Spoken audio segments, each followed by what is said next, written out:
आज का हमारा जो टॉपिक है वो इफ एल्स लूप है। तो इफ का जो यूज़ करते हैं अपन पीएचपी के अंदर, आप इफ के अंदर कंडीशन लिखोगे। कंडीशन के बाद जो भी स्टेटमेंट आप लिखोगे वो एग्जीक्यूट होंगे अगर कंडीशन ट्रू होती है तो। ठीक है। और हर एक स्टेटमेंट के लास्ट में अपने को सेमीकोलन लगाना होता है। आप चाहते हो केवल इफ स्टेटमेंट को काम में लो तो बिल्कुल ले सकते हो। अगर इफ कंडीशन ट्रू होगी तो ही स्टेटमेंट एग्जीक्यूट होंगे, अदरवाइज एग्जीक्यूट नहीं होंगे। और इफ के बाद आता है इफ एल्स वाला, जिसमें एल्स पार्ट के अपन बात करें तो एल्स वाला पार्ट कब एग्जीक्यूट होता है, जब स्टेटमेंट जो कंडीशन है आपकी इफ वाली वो कंडीशन फॉल्स होगी, तब जाके कंडीशंस एल्स वाले पार्ट के अंदर एग्जीक्यूशन होगा। एग्जाम्पल देखते हैं अपन जब अच्छे से क्लियर होगा। यहाँ पे अपन ने एक वेरिएबल लिखा 20। ठीक है।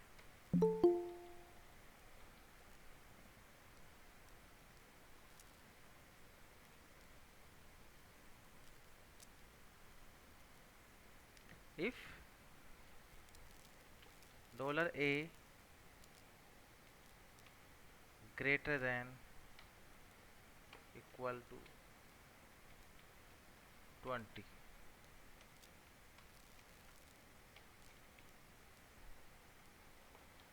p को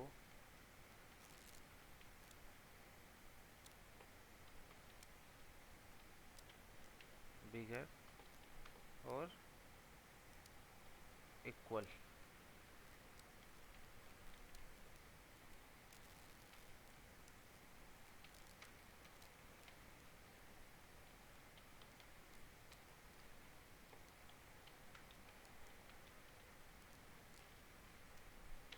ठीक है। जब आप इस प्रोग्राम को रन कराओगे आपको, तो अपन ने कंडीशंस क्या लिखी है अपनी, इसको अपन रन कराते हैं। रन कराने का तरीका वही है अपना।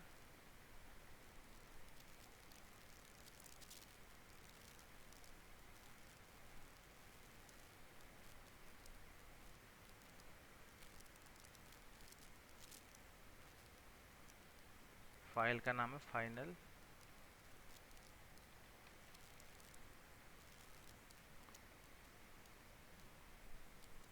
ओके।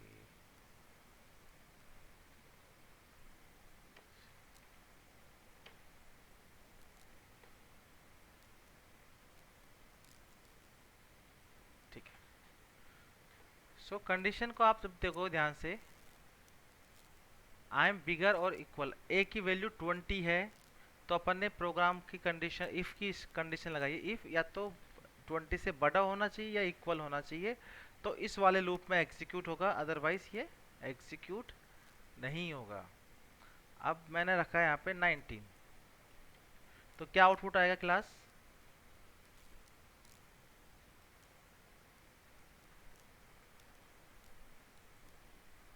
क्लास आवाज आ रही मेरी?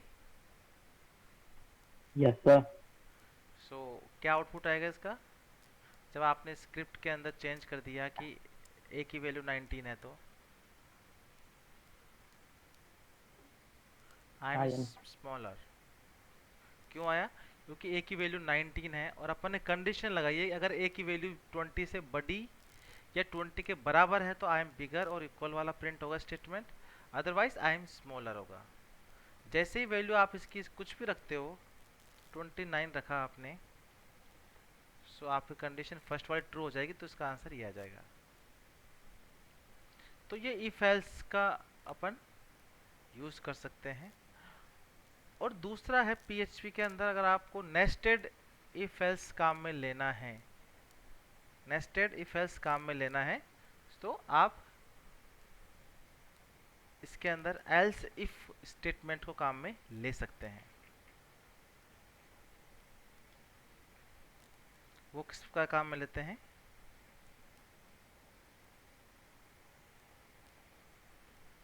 अगर ए की वैल्यू 20 से बड़ी है तो ये आ गया एल्स, एल्स इफ वाली है। अगर आपको बहुत सारी मल्टी कंडीशंस को चेक करना होता है तो इसको आप काम में लेते हैं। तो यहाँ पे इस वाली कंडीशन पर कब आएगा, जब ये वाली कंडीशन फॉल्स होगी। ये कंडीशन फॉल्स क्या है, ये कंडीशन ये बोलती है कि अगर ए की वैल्यू 20 के बराबर या 20 से बड़ी है तो यहाँ पे ट्रू है, ठीक है। अब 20 से छोटी है तो if dollar a less than equal to 19,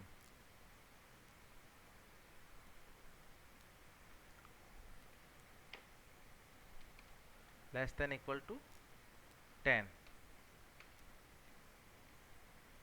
I am smaller than 10,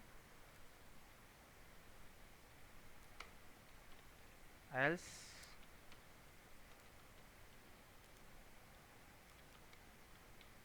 echo I am in mid of 10 to 20।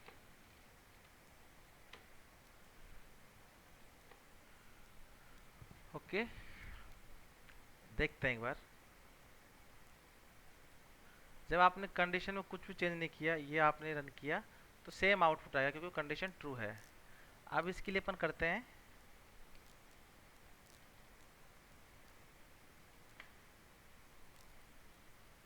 I am mid of 10 to 20। क्यों आया ऐसा, ऐसा क्यों हुआ, क्योंकि अपन ने जो देखो यहाँ पे डॉलर ए की वैल्यू लिखी है 16, तो पहले इस वाली कंडीशन को चेक किया जाएगा। इस वाली कंडीशन में क्या है, डॉलर ए की वैल्यू अगर 20 के बराबर या 20 से अधिक है तो आई एम बिगर और इक्वल प्रिंट होगा। ये कंडीशन फॉल्स हो गई, वैल्यू 20 से बड़ी नहीं है, इसका मतलब नेक्स्ट कंडीशन चेक करेगा। नेक्स्ट कंडीशन क्या कहता है कि डॉलर ए की वैल्यू 10 के बराबर है, 10 से छोटी होनी चाहिए। अगर 10 से छोटी है तो आई एम स्मॉलर देन 10 आ जाएगा। अगर ये कंडीशन भी फेल है, इसका मतलब वैल्यू क्या है, 10 से बड़ी है और 20 से छोटी है, तो I am mid of 10 to 20। Suppose करते हैं अपन 9 रखते हैं इसकी value, I am smaller than 10। Okay, so इस एग्जांपल में किसी को डाउट है, किसी भी स्टूडेंट्स को?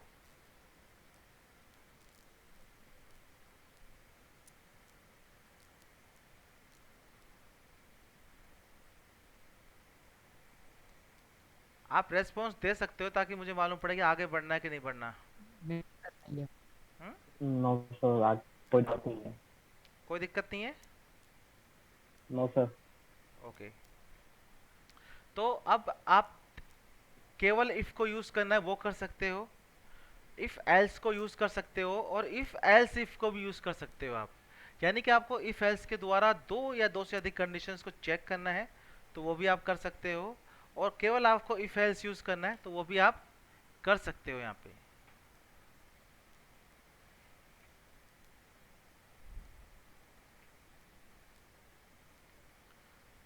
सो अब पीएचपी के अंदर एक ऑपरेटर था कंपैरिजन ऑपरेटर, ठीक है।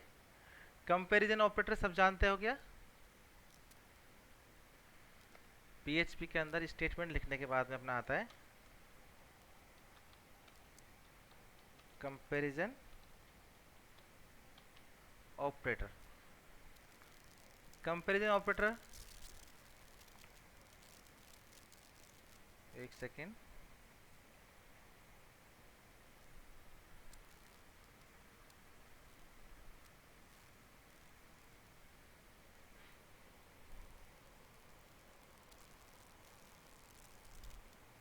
सो कंपैरिजन ऑपरेटर का काम क्या होता है? सर दो वैल्यू के बीच में कंपेयर करना। कंपेयर करना कि वो वैल्यू छोटी है या बड़ी है। सो ये आपका कंपैरिजन ऑपरेटर हो चुका है, जो मैंने आपको व्हाट्सएप किया, आप देखोगे उसको तो आपको पता चल जाएगा कि कौन कौन से अपने, मैं आपको दिखा देता हूँ यहाँ पे।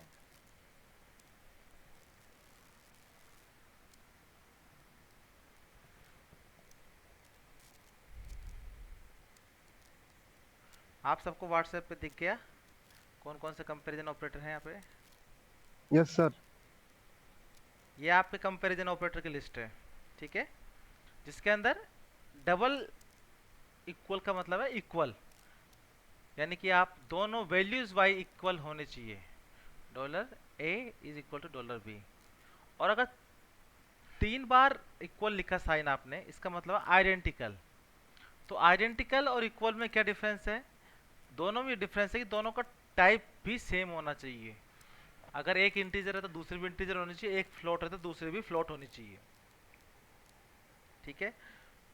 नेक्स्ट है नॉट इक्वल। नॉट इक्वल को कैसे रिप्रेजेंट करते हैं? एक्सक्लेमेटरी साइन और इक्वल, यानी कि नॉट, कोई भी वैल्यू अगर एक दूसरे के इक्वल नहीं है तो इसको इससे रिप्रेजेंट करते हैं। नॉट इक्वल का दूसरा साइन होता है लेस देन ग्रेटर देन। और नॉट आइडेंटिकल है, इसका मतलब एक्सक्लेमेटरी साइन और डबल इक्वल। सो इसका मतलब यह है कि ना ही तो उसकी वैल्यू उस ए के बी के बराबर है और ना ही उनकी टाइप सेम है, तो वो आइडेंटिकल नहीं होगी। ठीक है। नेक्स्ट है लेस देन। अगर वो कोई वैल्यू छोटी है, ए लेस देन बी है, इसका मतलब क्या है कि ए की वैल्यू बी से छोटी है। ए ग्रेटर देन बी, यानी कि ए की वैल्यू बी से बड़ी है। ठीक है। Less than equal and greater than equal. So ये अपने कंपैरिजन ऑपरेटर्स होते हैं। इसमें किसी को डाउट है क्या किसी भी ऑपरेटर में? नहीं ठीक है। सर। सो नहीं आप सर। इसको अपने हिसाब से नोट कर लीजिएगा और देख लीजिएगा। ठीक है। सो कंपैरिजन ऑपरेटर के बाद अपनाते हैं अपनी वापस अपने क्लास के ऊपर।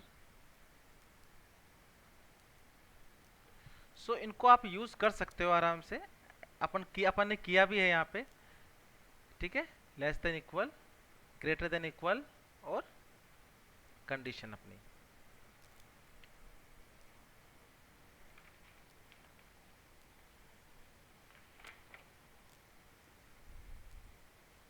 अब इसके बाद आता है अपना लॉजिकल ऑपरेटर। लॉजिकल ऑपरेटर जानते हो क्या?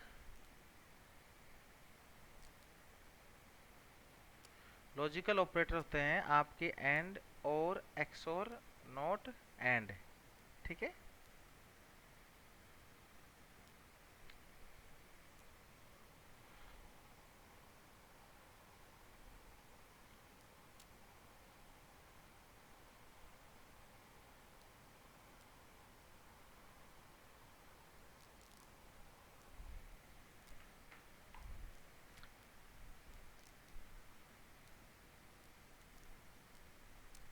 ये आपका है लॉजिकल ऑपरेटर। लॉजिकल ऑपरेटर आप जानते हो इन सब ऑपरेटर्स को, एंड और एक्सोर नॉट एंड और। ठीक है।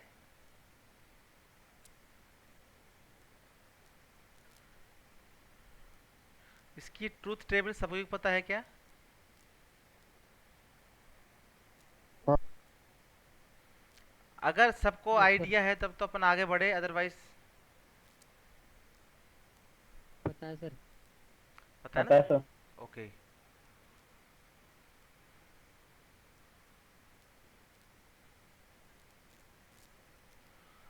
सो कोई एंड का ऑपरेटर का मतलब क्या होता है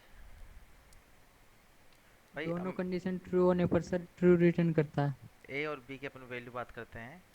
यहाँ पे 0 0 0 1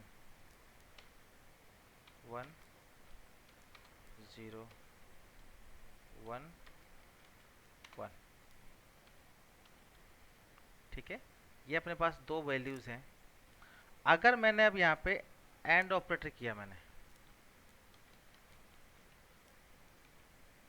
तो क्या वैल्यू आएगा? एंड ऑपरेटर करूँगा दोनों को। 0 आएगा सर। ओके। इसका इसका भी 0 आएगा। साहिल तुम्हारे अलावा किसी और को बोलने तो इसका क्या आएगा? इसका भी 0 सर। 0। और इसका? इसका 1 1। ओके। ये तो होगा अपना एंड ऑपरेटर।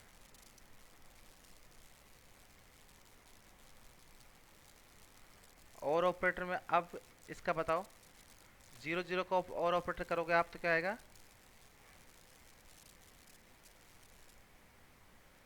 क्लास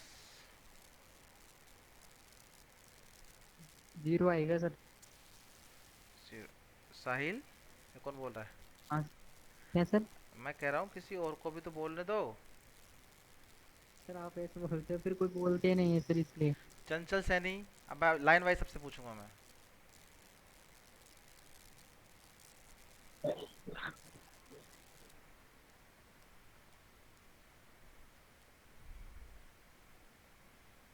सो अपने एंड और नॉट ऑपरेशन और एक्सओर ऑपरेशन के बाद में अब इनको अपन इम्प्लीमेंट करते हैं कि अगर दो या दो से अधिक कंडीशंस को अपने को जज करना है तो किस तरीके से आप करोगे।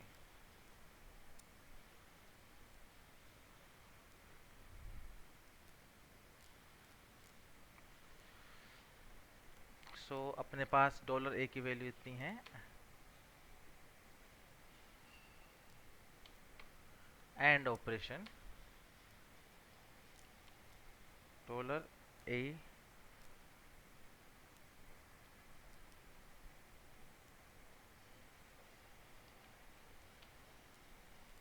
less than equal to 10. So I am bigger 20 or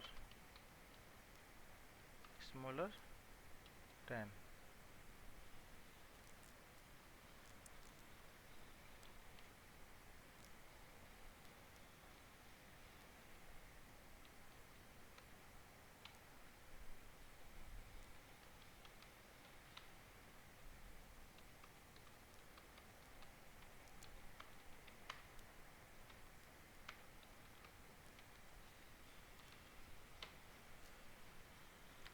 सो अपन ने यहाँ पे एंड ऑपरेशन अपन ने काम में लिया है।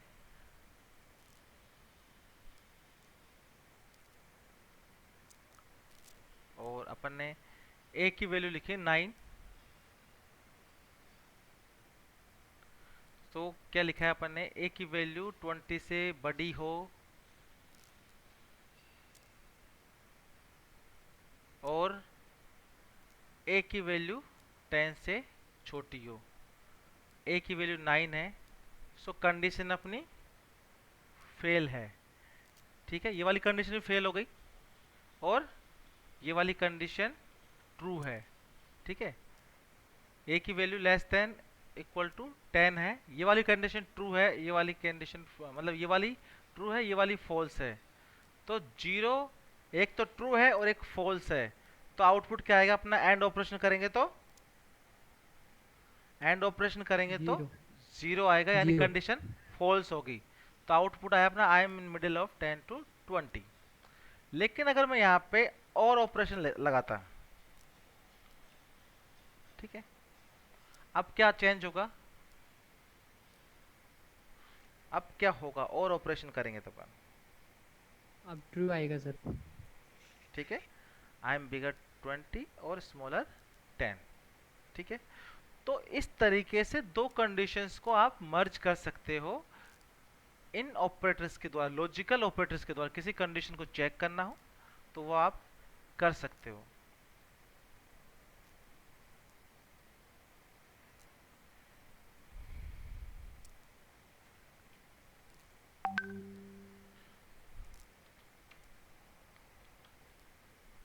एक्स और ऑपरेशन को आप डायरेक्टली भी लिख सकते हो।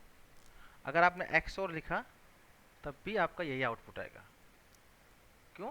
क्योंकि दोनों में से एक वैल्यू ट्रूथ होनी चाहिए आपकी। अब मैंने लिखा 15। सो अब क्या आएगा आउटपुट आपका? क्लास मैं आपसे एक्स और ऑपरेशन के द्वारा जब इस तरह की कंडीशन हो, अपनी ए की वैल्यू 15 और दोनों वैल्यू फॉल्स हो, तो आउटपुट भी फॉल्स ही आएगा। ठीक है, ये अपना हो गया लॉजिकल ऑपरेटर्स। इसमें किसी को डाउट है तो पूछ सकता है।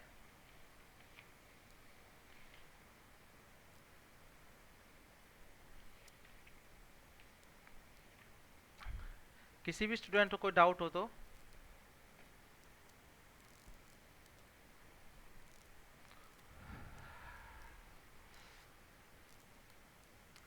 इसके बाद नेक्स्ट पहुंचते हैं अपन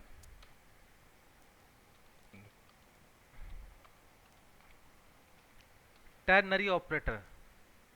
टर्नरी ऑपरेटर क्या होता है?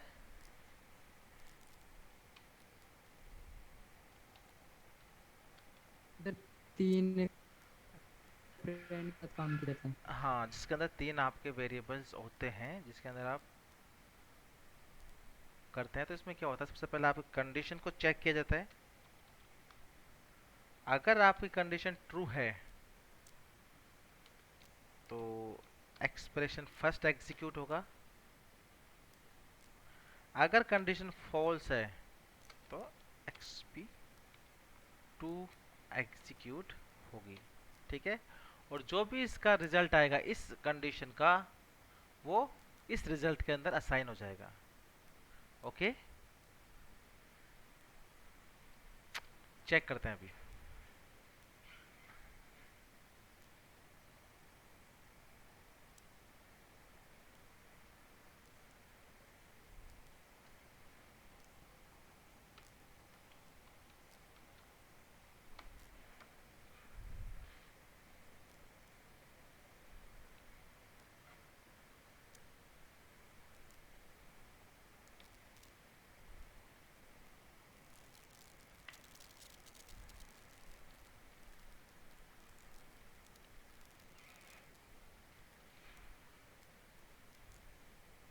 देखो, प्रोग्रामिंग लैंग्वेज कोई सी भी हो, जब तक आप उसको तो वो नहीं करोगे, जितना ज़्यादा प्रैक्टिकल नहीं करोगे, तब तक आप उसको सीख नहीं सकते।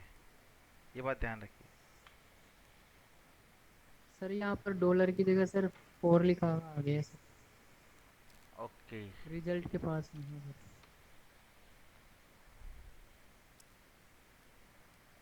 अगर कंडीशन फेल हुई तो ये प्रिंट होएगा।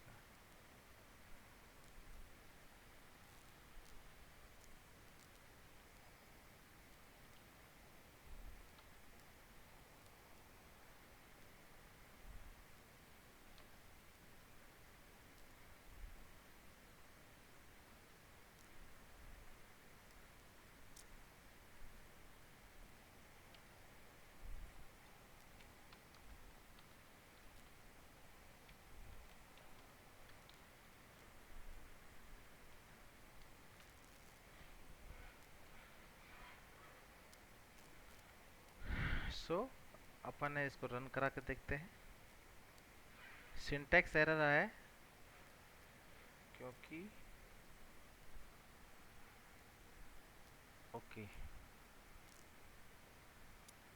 फिलहाल अपन एक कंडीशन चेक करते हैं, तब अपने को समझ में आएगा गलत हो तो नहीं रहा कुछ।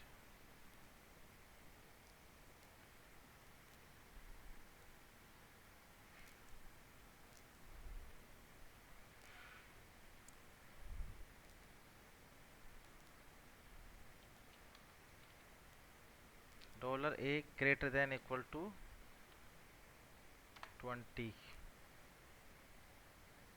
सो इको ये प्रिंट हो जाएगा, अदरवाइज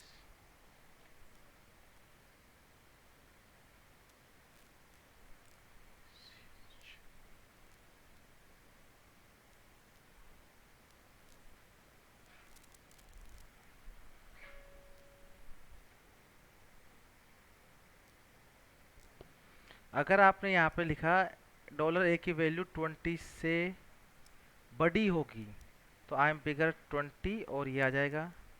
अगर फॉल्स होगा, 20 से बड़ी नहीं होगी, तो I M middle of 10 to 20। So output क्या आ रहा है इसका अपना, I am middle of 10 to 20, यानी कंडीशन अपनी फॉल्स हो चुकी है। ठीक है, क्लास समझ में आ गया यहाँ तक? Yes sir. सो आज अपन यहीं पे होल्ड करते हैं इसको। ठीक है, बाकी अपन नेक्स्ट क्लास के अंदर डिस्कस कर लेंगे इसको।